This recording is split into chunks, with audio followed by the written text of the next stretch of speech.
Joining me now to talk more about the NATO missile defense shield is Tony Shaffer, a former senior intelligence officer with the U.S. Army. Tony, thanks for joining us. Thank you for having me. The United States has said that this ballistic missile system is not an offensive system. It will only target incoming ballistic missiles. Absolutely. Where would those missiles be coming from, those incoming missiles? Well, as stipulated in the article, I think there's a great deal of concern of missiles coming out of the Middle East, specifically out of Iran. And I think there's a great deal of evidence to indicate that there's been cooperation between the Iranians and the North Koreans.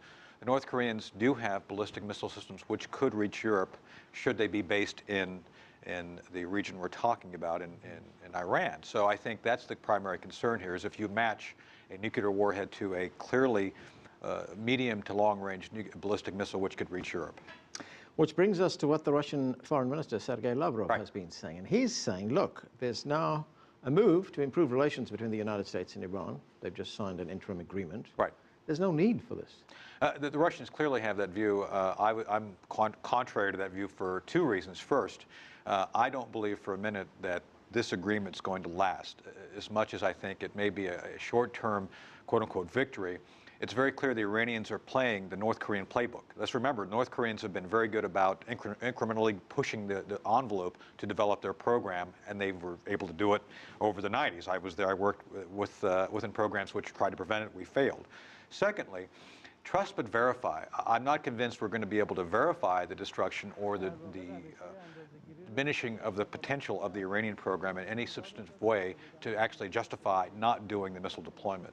I think in this case it is a prudent measure forward, and as you mentioned, and I do believe it is only truly a defensive program. So as much as I think the Russians are uncomfortable with it, it is truly meant to defend Europe and our NATO allies. But from what you're saying, there's obviously still deep suspicion of Iranian intentions.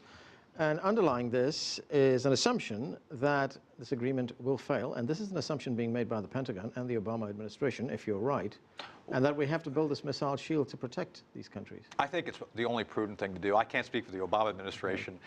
Clearly, they wouldn't like me speaking for them anyway. What I'm saying is that I think, practically speaking, from what I've seen in the agreement, there's already disagreement between the Iranians and what the White House say is in the agreement. So it doesn't give me a great deal of confidence. Therefore, I think it is a prudent move to move forward with the missile defense system. That is a different discussion. Yes. But let's look at the Russian side of this. Sure. The Russians are also angered because they say that building these missile defensive systems in these countries will compromise Russia's strategic capabilities. The balance of power will change. The Russians have to get over the fact they lost the Cold War.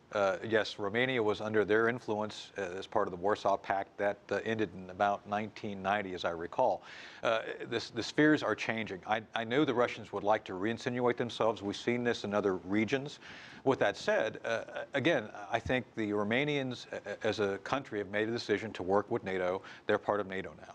So again, this is not meant to discomfort the Russians. This is meant to protect the countries within the NATO sphere of influence and interest. Yeah, NATO and the United States has been pains to point out that this is, as I pointed out, a defensive missile system. Russia has asked NATO to provide written assurances that Russian missiles will not be shot down by the system. NATO has refused. Doesn't that increase Russian suspicions? Well, again, during the Cold War, we were always worried about the balance of power. I was there in the 80s when we had two classes of short-range ballistic missiles. The Pershing IIs were ours. The Russians had their version. And that was something that was clearly contentious during that entire time. I don't know why the Russians would think they have that need to fire missiles towards the Europeans. With that said, I think there's room for negotiation. There's always room for talk. And I think maybe that's where this all should go. Right. Well, let's look at it from Moscow's view. Missiles in Romania, in the Czech Republic, in Poland, Turkey, U.S. military bases have already been upgraded in Bulgaria, armed troops, military equipment in Germany. What does that look like? Well, again, it looks like the Cold War is over.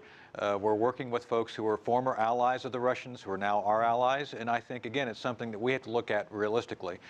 I think there's room for negotiation, but the Russians have to understand that this is a grave concern. We don't want nuclear missiles being fired into the heart of Europe.